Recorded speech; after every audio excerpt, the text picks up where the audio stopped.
Selamat malam para Just Talkers. Ini adalah video tentang futsal lagi. Jadi setelah U20 sudah selesai, mereka masuk ke 4 besar Asia. Para pemain, manajemen, dan pelatih sudah balik lagi ke Indonesia. Kensuke, head coachnya, cuti dulu 2 minggu. Maka dari itu tanggal 8 Juli baru kita mulai dengan senior, mulai seleksi dan lain-lainnya.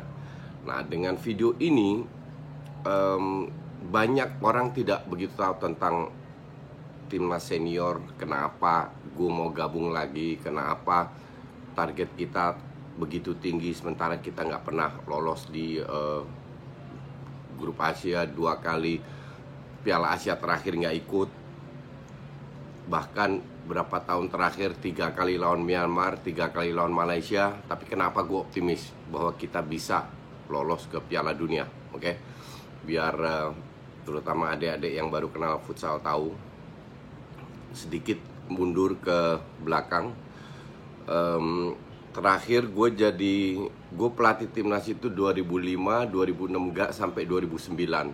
Terus digeser 2011 sampai 2013 jadi Dirtek.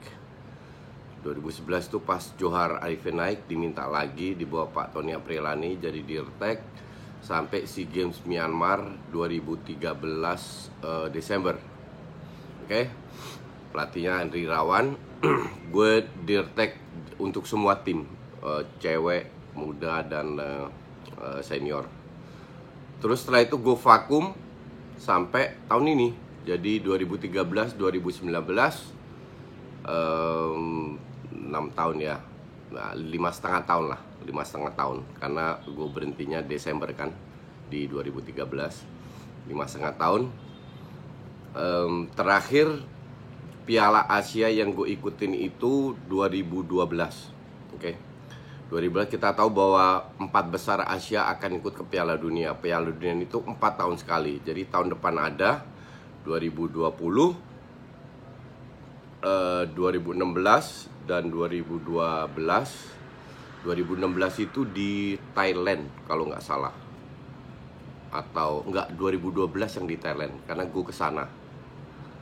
2012 di Thailand gue kesana. Itu gue masih ngelatih, tapi penampilan Thailand di sana luar biasa. Itu masih di bawah Vic Hermans, by the way. Sekarang kita mendadak punya ambisi untuk ikut Piala Dunia. Kayak gue jelaskan beberapa kendala. Waktu itu kan masih ada BFN sampai 2013 diganti ke FFV, Federasi Futsal Indonesia. BFN itu singkatan dari Badan Futsal Nasional. Adalah sebuah badan di bawah PSSI. Oke? Ntar kalian tahu apa bedanya. Di bawah PSSI, di mana mereka masih ibarat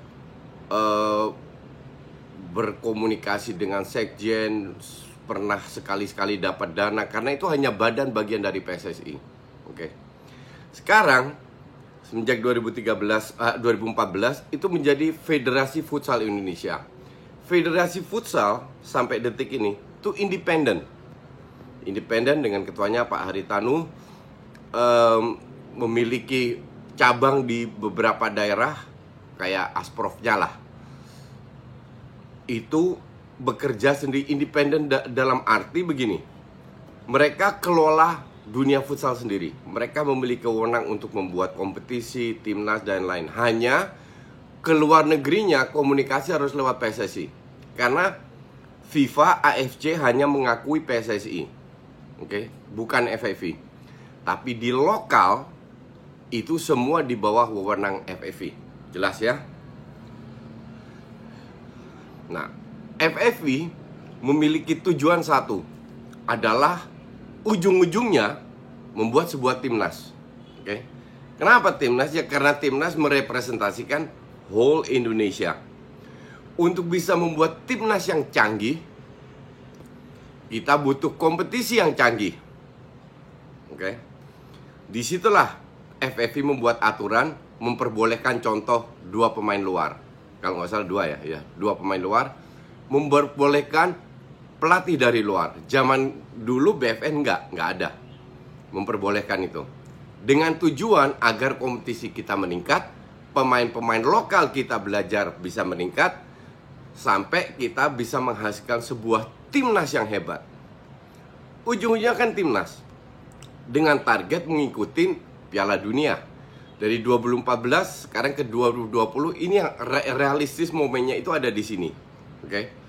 Kenapa sekarang realistis dan dulu tidak zaman gue? Itu banyak hal. Ini gue ada sebuah cerita di mana banyak yang tidak tahu. 2012 waktu Piala Asia di bawah Andri Irawan, kalau nggak salah di Dubai kalau nggak salah ya. Kita itu ada sebuah klub melarang pemainnya bermain. Nggak usah sebut merek, nggak penting juga. Pokoknya di mana kita tidak bisa tampil full tim. Ada 4-5 pemain inti yang layak masuk timnas senior tidak diperbolehkan oleh klubnya. Apapun alasannya. Oke. Ini kan untuk kita agak aneh. Kita bekerja untuk timnas, untuk merah putih, untuk seluruh Indonesia. Tiba-tiba performa kita tidak bisa optimal karena beberapa pemain dilarang oleh klubnya bermain. Oke. Di samping itu, kita juga tidak memiliki dana untuk try out menjelang Piala Asia itu. Ya susah juga kalau lu suruh perang tanpa dana. Emang dana itu nggak ada. Nggak dari PSSI, nggak dari BFN. Intinya tidak ada, jadi kita suruh main, pergi bermain. Ya see what you can do. Ujung-ujungnya dalam sejarah futsal, kita tidak pernah lolos grup Piala Asia. Di bawah gue juga.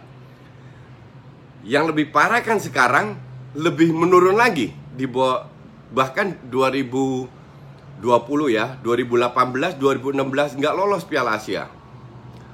Kan semenjak gue tinggal 2003 ini lebih menurun. Kita kembali lagi ke dasarnya. Dulu klub yang melarang 2012 melarang pemainnya, kalau nggak salah 2012, lupa gue, melarang pemain untuk memperkuat timnas, itu nggak dapat sanksi. Aneh tapi nyata. Kenapa? Ya karena tetap di bawah PSSI dan ada KKN, kenal dengan anggota Exco ini itu bla bla bla bla. Mereka tidak disanksi, mereka seenak jidat tidak memperkuat timnas.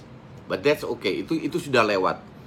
Itu juga salah satu alasan kenapa gue berhenti total di 2013 dari futsal, karena untuk gue useless. Bekerja udah duitnya sangat sedikit, buat makan aja susah, terus kita dikerjain. Buat apa kita bekerja? Oke. Tapi bersyukur FFI itu sudah merubah. FFI belajar dari yang lalu-lalu. Jadi sekarang klub yang mau melarang, ini ada di statuta FFI, melarang pemainnya untuk gabung ke timnas, itu bisa di kick dari liga. Kalau seandainya jumlahnya lebih dari 50%, klub melarang pemainnya gabung timnas, satu liga bisa dibubarin sama FFI. Untuk gue sih masuk akal, wajar. Kenapa gue bilang begitu? Ya karena tujuan liga hebat itu kan semua demi timnas. Kalau klub ada melarang pemainnya masuk ke timnas, ya harus disangsi, titik. Semoga itu tidak terulang lagi. Ini gue bukan curcol atau apa ya, karena untuk gue sih udah lewat, kita semua belajar, nggak ada dendam, nggak ada apa sama sekali. Gue hanya memberi penjelasan bahwa hal seperti ini tidak boleh terulang lagi. Kalau masih BFN, gue tidak akan gabung, karena gue tahu intrik ini bisa terjadi lagi. Karena di bawah FFI, makanya gue bilang ya udah gue gabung, karena ini sudah independen, tidak tergantung oleh PSSI, nggak ada politik dan lain-lainnya. Kalau ada pemain pun yang males atau datang sengaja melanggar peraturan biar dicoret atau mainnya males-malesan, ya itu akan kena sanksi juga. Kita bukan orang bodoh. Satu tim pelatih itu jam terbang hidupnya tinggi. Jadi kita tahu pemain ini malas-malesan atau tidak. Oke, kalau itu tidak akan kena sanksi. Dari sinilah kita tahu, ini salah satu alasan kenapa gue gabung juga, bahwa kita akan membentuk sebuah timnas yang hebat. Dari 35-40 pemain yang diseleksi akan semua hadir dengan intensi yang tinggi. Mereka tahu ini untuk merah putih, bukan untuk FFI, bukan untuk klub, Bahkan bukan untuk Pak Haritanu sebagai ketua yang sudah keluar puluhan miliar untuk membangun futsal Indonesia, tapi untuk futsal, untuk merah putih, untuk Indonesia.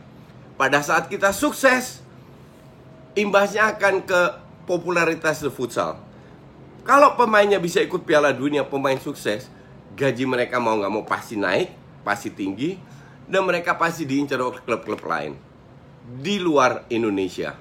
Oke, jadi untuk pemain juga sebuah promosi. Di samping kalian bermain untuk merah putih, sebuah kebanggaan. Coba lu sebut olahraga beregu mana yang pernah ikut Piala Dunia? Basket, volley. Gue tidak anggap badminton itu lebih individual ya. Polo air, hoki, sepak bola. Pernah nggak ikut Piala Dunia? Gue nggak tahu. Feeling gue tidak. Tapi kalau pernah, luar biasa. Dan ini kita coba realisasikan dengan futsal. Dan itu sangat bisa. Karena kita diberikan try out ke luar negeri beberapa kali. Seperti U20 ke Taiwan, ke Bangkok, ke Iran. Di Iran pun masih try out. Ini akan dilakukan juga dengan senior. Jadi kita punya banyak amunisi untuk bisa meraih mimpi kita masuk ke 4 besar. 4 besar AFF untuk bisa lolos ke Piala Asia, kita segrup sama Myanmar dan Malaysia. Untuk gue, lawan Myanmar, Malaysia, auto win. Gak ada cerita, gak ada alasan, titik. Di sini kita harus semua bekerja. Semoga pengalaman yang gue dulu alamin tidak terulang lagi. Semua demi kepentingan merah putih dan lain-lainnya. Dan FFI sangat tegas soal hal ini. Kalau ada yang menghalangi mimpi kita untuk ikut Piala Dunia, akan disanksi seberat-beratnya. Oke? Maka dari itu gue dengan tenang hati akan fokus ke tim. Kita akan mendapatkan pemain yang kita inginkan. Kensuke akan mendapatkan pemain yang dia inginkan. Strategi yang dia mainkan. Semua demi kepentingan timnas. Demi merah putih. Paham? Bukan demi kepentingan beberapa pemain, pemilik klub, pengurus klub. Enggak, singkirkan semua ego demi timnas. Thank you.